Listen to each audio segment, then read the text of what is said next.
देखें, हमने कहा हमारे पास 100 ग्राम वाटर है, ठीक है, 100 gram water.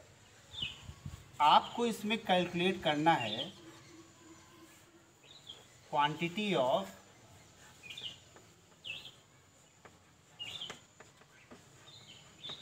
Positive and negative charge. इसको प्योर लिख दो, प्योर वाटर है, ठीक है। अच्छा, प्योर वाटर है तो इसमें पॉजिटिव और नेगेटिव चार्ज कैसे? ध्यान से देखें, प्योर वाटर ऐसा नहीं हमने कहा कि ये चार्ज्ड वाटर है तो पॉजिटिव और नेगेटिव चार्ज की वैल्यू आपसे पूछी जा रही है। नो नो नो, हमें ये पता है कि H2O जो पानी होता है वो क्या होता है, एक मॉलिक्यूल होता है।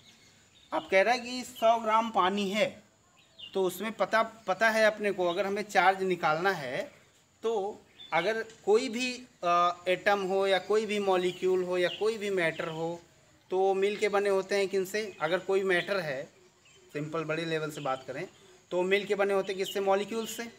और मॉलिक्यूल्स जो होते हैं वो एटम्स से मिल के बने होते हैं। फर्दर एटम्स किन से मिल के बने होते हैं? इलेक्ट्रॉन, प्रोटॉन और न्यूट्रॉन से, अगर जनरल बात करी जाए तो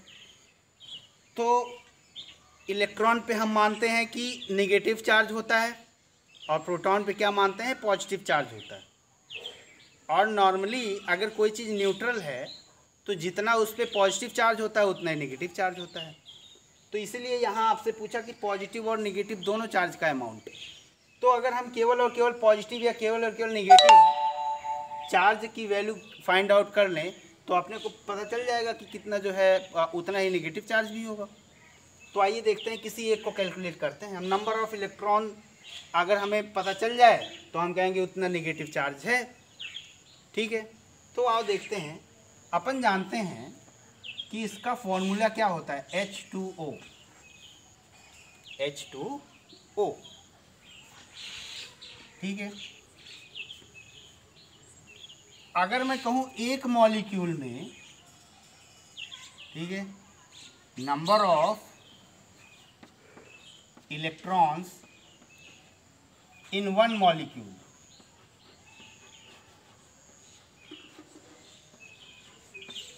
ऑफ वाटर, तो आप कितना बताएंगे? H2 हाइड्रोजन में कितने इलेक्ट्रॉन होते हैं? एक इलेक्ट्रॉन। H2 दो हाइड्रोजन है तो कितने हो गए? दो इलेक्ट्रॉन। ऑक्सीजन में कितने इलेक्ट्रॉन्स होते हैं टोटल? 8 इलेक्ट्रॉन्स। एक ही ऑक्सीजन है तो 8। तो हम कहेंगे टोटल नंबर ऑफ इलेक्ट्रॉन्स इसमें कितने हैं? 2 + 8 यानी 10 इलेक्ट्रॉन्स, ठीक है।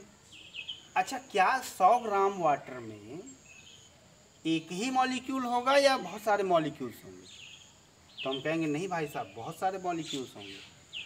तो अगर हमें नंबर ऑफ इलेक्ट्रॉन एक मॉलिक्यूल में पता है, हम ये पता कर लें कि नंबर ऑफ मॉलिक्यूल्स कितने हैं और एक मॉलिक्यूल के इलेक्ट्रॉन्स को नंबर ऑफ मॉलिक्यूल्स से मल्टीप्लाई कर दें तो ये हमें पता चल जाएगा कि टोटल नंबर ऑफ इलेक्ट्रॉन्स कितने हैं। उसके बाद हम Q = Ne का फॉर्मूला लगा दें तो अपने को चार्ज पता चल जाएगा। तो आइए देखते हैं। हम ये कहेंगे कि अगर 18 ग्राम होता वाटर, 18 ग्राम वाटर होता तो आप कहते 6.023 × 10⁻23 नंबर ऑफ मॉलिक्यूल्स होते ऑफ H2O। 18 ग्राम होता तो कितने नंबर ऑफ मॉलिक्यूल्स होते? इतने। अगर 1 ग्राम है तो कितने नंबर ऑफ मॉलिक्यूल्स होंगे? तो हम कहेंगे 6.023 × 10⁻23। आप समझ रहे होंगे 18 ग्राम वाटर का मतलब क्या हो गया? 1 मोल। और 1 मोल में नंबर ऑफ पार्टिकल्स की संख्या क्या होती है? एवोगाड्रो नंबर के इक्वल। ये क्या है? 6.023 × 10⁻23 एवोगाड्रो नंबर है। तो हम कहेंगे 1 ग्राम वाटर में कितने मॉलिक्यूल? तो अपॉन 18 कर दें। ये हो गए क्या? नंबर ऑफ मॉलिक्यूल्स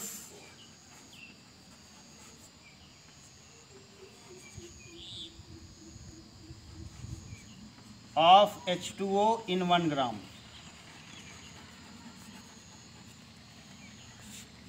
अब अगर हम कहें कि अपने पास 100 ग्राम वाटर है, तो 100 ग्राम वाटर में number of molecules of H2O कितने होंगे, तो आप कहोगे 6.023 इंटू 10⁻23 अपॉन 18 मल्टीप्लाइड बाई 100। इतने नंबर ऑफ टोटल H2O के मॉलिक्यूल्स आए। लेकिन हमें H2O के मॉलिक्यूल्स के नंबर से लेना देना है या नंबर ऑफ इलेक्ट्रॉन से? नंबर ऑफ इलेक्ट्रॉन से, बेशक सी बात है। तो अगर हम कहें नंबर ऑफ टोटल इलेक्ट्रॉन्स कितने हैं और टोटल प्रोटॉन्स कितने हैं, तो आप क्या बताओगे?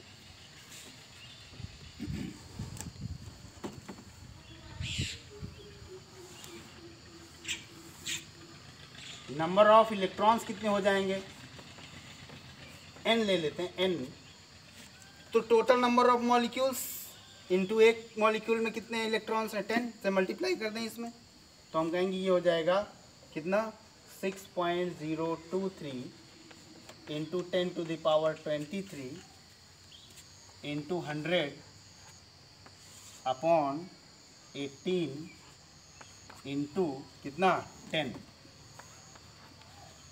इतने नंबर ऑफ इलेक्ट्रॉन्स हुए। तो चार्ज क्या हुआ? निगेटिव चार्ज का अमाउंट क्या है?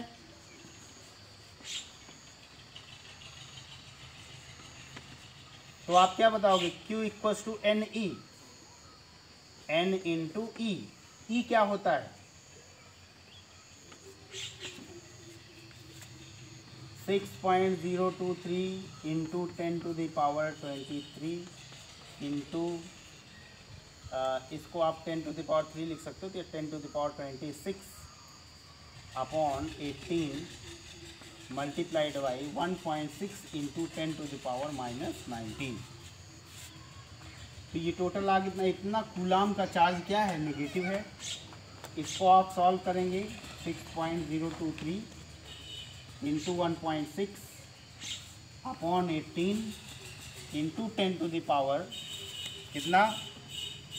7। इतना कूलाम। इतने कूलाम का इस पे नेगेटिव चार्ज का अमाउंट है और इतने ही कूलाम का इस पे पॉजिटिव चार्ज का अमाउंट है। ये मैं कैलकुलेट नहीं कर रहा हूँ, आप कैलकुलेट कर सकते हैं इसको, सिंपल मल्टीप्लिकेशन है, ठीक है। तो न्यूट्रल, जबकि हम ये जान रहे हैं नेगेटिव चार्ज इतना है, पॉजिटिव चार्ज भी इतना है, क्या इतने चार्ज होने के बाद भी पानी न्यूट्रल है? बिल्कुल न्यूट्रल है। क्यों? क्योंकि जितना पॉजिटिव है उतना ही नेगेटिव चार्ज भी वहाँ पे है, यानी नंबर ऑफ इलेक्ट्रॉन्स जितने हैं उतने नंबर ऑफ वहाँ पे प्रोटॉन्स हैं। इसलिए हम कहेंगे कि ओवरऑल क्या है, अपना पानी जो है वो न्यूट्रल है। क्या है? न्यूट्रल। चल